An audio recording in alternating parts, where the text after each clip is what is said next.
Hi friends, ಇವತ್ತು ನಾನು ಒಂದು ಜೋಳದ ಹಿಟ್ಟಿನ ಸಪ್ಪನ್ ಹೋಳಿಗೆ ತೋರಿಸ್ತೀನಿ. ಅಂದ್ರೆ ನಮ್ಮ ಕಡೆ ಎಲ್ಲ ಸಪ್ಪನ್ ಹೋಳಿಗೆ ಮಾಡಿ ಮಾವಿನ ಹಣ್ಣು ಸೀಕರಣೆ ಮಾಡ್ತೀವಿ. ಇದು ಕಾಂಬಿನೇಷನ್ ಮಾಡ್ಲಿಕ್ಕೆ ಇವತ್ತು ಮಾವಿನ ಹಣ್ಣು ಸೀಕರಣೆ ಮತ್ತೆ ಜೋಳದ ಹಿಟ್ಟಿನ ಸಪ್ಪನ್ ಹೋಳಿಗೆ ತೋರಿಸ್ತೀನಿ. ಅದಕ್ಕೆ ಬೇಕಾಗೋದು ಗೋಧಿ ಹಿಟ್ಟು, ಜೋಳದ ಹಿಟ್ಟು 2 ಬಟ್ಲ ತಗೊಂಡಿದ್ರಲ್ಲಿ ಮೆಜರ್ಮೆಂಟ್, ಉಪ್ಪು ರುಚಿಗೆ ಒಂದ್ ಸ್ವಲ್ಪ ಉಪ್ಪು ಹಾಕ್ಬೇಕು, ಎಣ್ಣೆ, ಸ್ವಲ್ಪ ತುಪ್ಪ, ಇಷ್ಟೇ ಬೇಕಾಗೋ ಸಾಮಾನುಗಳು. ಮೊದಲಿಗೆ ಗೋಧಿ ಹಿಟ್ಟು ಕಲಿಸ್ತೀನಿ. ಎಣ್ಣೆ ಮತ್ತು ಒಂದು ಸ್ವಲ್ಪ ಉಪ್ಪು ಹಾಕಿ ಕಲಸಿಟ್ಕೋಬೇಕು.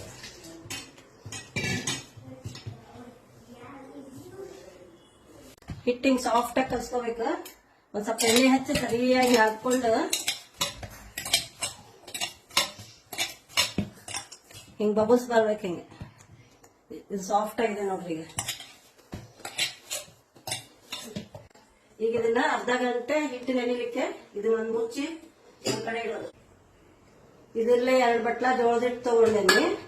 ಈಗ 4 ಬಟ್ಲ ನೀರು ಹಾಕ್ತೀನಿ. 4 ಬಟ್ಲ, 2 ಬಟ್ಲಕ್ಕೆ 4 ಬಟ್ಲ ನೀರು.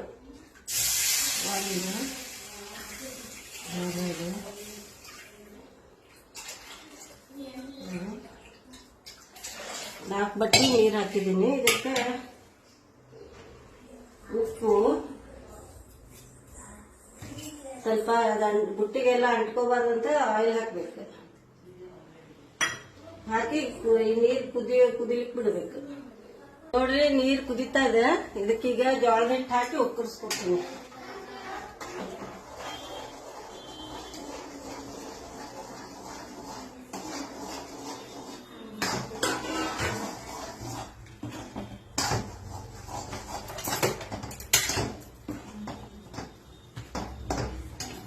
ಈಗ ನೋಡ್ರಿ, ಇದು ಹಿಟ್ಟು ಉಕ್ಕರ್ಸ್ಕೊಂಡೇನಿ. ಈಗ ಹಿಟ್ಟು ಆಗಿದೆ ಇದು. ಈಗ ಇದಕ್ಕೊಂದು ಪ್ಲೇಟ್ ಮುಚ್ಚಿ ಆರ್ಲಿಕ್ಕೆ ಬಿಟ್ಬಿಡೋದು. ಈಗ ಒಂದು 15 ನಿಮಿಷ ಬೇಕಿದೆ. ಫುಲ್ ಸ್ವಲ್ಪ ತಣ್ಣಗೆ ಬೆಚ್ಚಗಾದ್ಮೇಲೆ ಇದನ್ನ ಗೋಧಿ ಹಿಟ್ಟು ತುಂಬಿ ಮಾಡೋದು. ಈಗ ಇದಕ್ಕೆ ಒಂದು ಪ್ಲೇಟ್ ಮುಚ್ಚಿಡ್ತೀನಿ. ಮುಚ್ಚಿ ಇದನ್ನ ಗ್ಯಾಸ್ ಆಫ್ ಮಾಡ್ತೀನಿ. ಇದು 10 ನಿಮಿಷ 15 ನಿಮಿಷ ಬೇಕು ಆರ್ಲಿಕ್ಕೆ. ಆರಿದ್ಮೇಲೆ ನೆಕ್ಸ್ಟ್ ಪ್ರೊಸೆಸ್. ಜೋಳದ ಹಿಟ್ಟು ಉಕ್ಕರ್ಸ್ಕೊಂಡಿದ್ವಲ್ಲ, ಅದನ್ನ ನಾದ್ಕೊಂಡು ಹಿಂಗ್ ಸಾಫ್ಟ್ ಆಗಿ ಮಾಡಿ ಇಟ್ಕೋಬೇಕು. ಈ ತರ ಸಾಫ್ಟ್ ಆಗ್ಬೇಕು ಹಿಟ್ಟು. ಹಿಂಗ ಇದು ಕಟ್ಟಿದ್ರೆ ಈ ತರ ಬರ್ಬೇಕು. ಇದನ್ನ ಈಗ ಇದ್ರೊಳಗೆ ಗೋಧಿ ಹಿಟ್ಟೊಳಗೆ ಇಟ್ಟು ಹೋಳಿಗೆ ತರ ಲಟ್ಸೋದು. ಗೋಧಿ ಹಿಟ್ಟಿದೆಲ್ಲ ತಗೊಂಡು ಇದನ್ನ ಹಿಂಗ ಅಗಲ ಮಾಡ್ಬೇಕು. ಹಿಂಗ್ ಮಾಡಿ ಇದ್ರೊಳಗ ಸ್ಟಫ್ ಮಾಡ್ಕೋಬೇಕು ಜೋಳದ ಹಿಟ್ಟು. ಫುಲ್ ಈಗ ಗಟ್ಟಿಯಾಗಿ ಇದನ್ನ ಮುಚ್ಚಿ ಸ್ಟಫಿಂಗ್ ಮಾಡ್ಬೇಕು.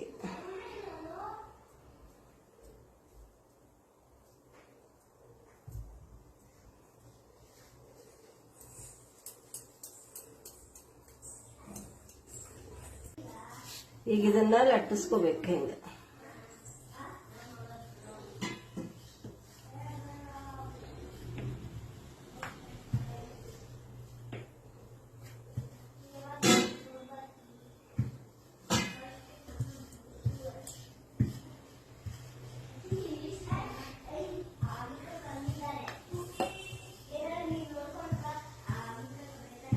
ಈ ತರ ತುದಿಗೆಲ್ಲ ಲಟ್ಟಿಸ್ಕೊಂಡು ಇದಕ್ಕೆ ಒಂದ್ ಸೈಡ್ ಎಣ್ಣೆ ಹಚ್ಕೋಬೇಕು.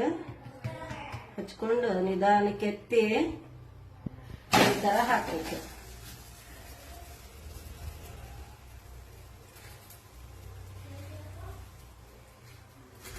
ಈ ಗುಳ್ಳೆ ಬಂದ್ಮೇಲೆ ಒಂದ್ ಸ್ವಲ್ಪ ಆಯಿಲ್ ಹಚ್ಬೇಕು. ಆಮೇಲೆ ತುಪ್ಪ.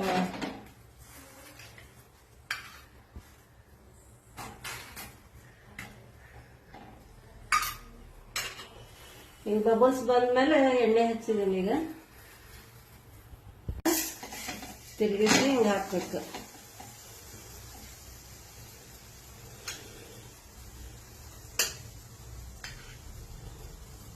ಇದಕ್ಕೀಗ ತುಪ್ಪ ಸುತ್ತಲೂ ತುಪ್ಪ ಹಚ್ಬೇಕು. ಹಿಂಗೆ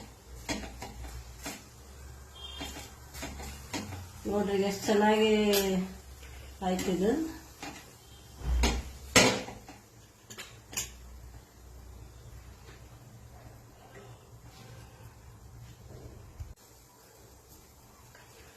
ಈಗ ಇದನ್ನ ಗೊಳಿಸ್ಕೊಂಡು ಈಗ ಬೆಂದಿದೆ ನೋಡ್ರಿ, ಇದೆಲ್ಲ ಕಲರಿಂಗ್ ಬರುತ್ತದ. ಈಗ ಇದು ರೆಡಿ ಆಗಿದೆ. ಇದು ಹಿಟ್ಟಿನ ಹೋಳಿಗೆ ಮತ್ತೆ ಸೀಕರಣೆ, ಇದು ಮಾವಿನಕಾಯಿ ಪಳು ಅಂತ ಮಾಡ್ತೀವಿ ನಾವು ನಮ್ಮ ಕಡೆ. ಇದು ತುಂಬಾ ಚೆನ್ನಾಗಿರ್ತದೆ. ಇದನ್ನು ನಾನು ರೆಸಿಪಿ ಶೇರ್ ಮಾಡ್ತೀನಿ. ಮಾವಿನ ಹಣ್ಣಿನ ಸೀಕರಣೆ, ಜೋಳದ ಹಿಟ್ಟಿನ ಹೋಳಿಗೆ, ಮಾವಿನಕಾಯಿ ಪಳು ರೆಡಿ ಆಗಿದೆ ತಿನ್ಲಿಕ್ಕೆ. ಟೇಸ್ಟ್ ನೋಡ್ತೀನಿ.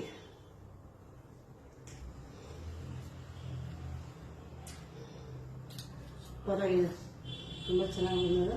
ನೀವು ಎಲ್ಲಾರು ಮಾಡಿ ನೋಡಿ ಹೇಳ್ರಿ, ಕಾಮೆಂಟ್ ಮಾಡಿ.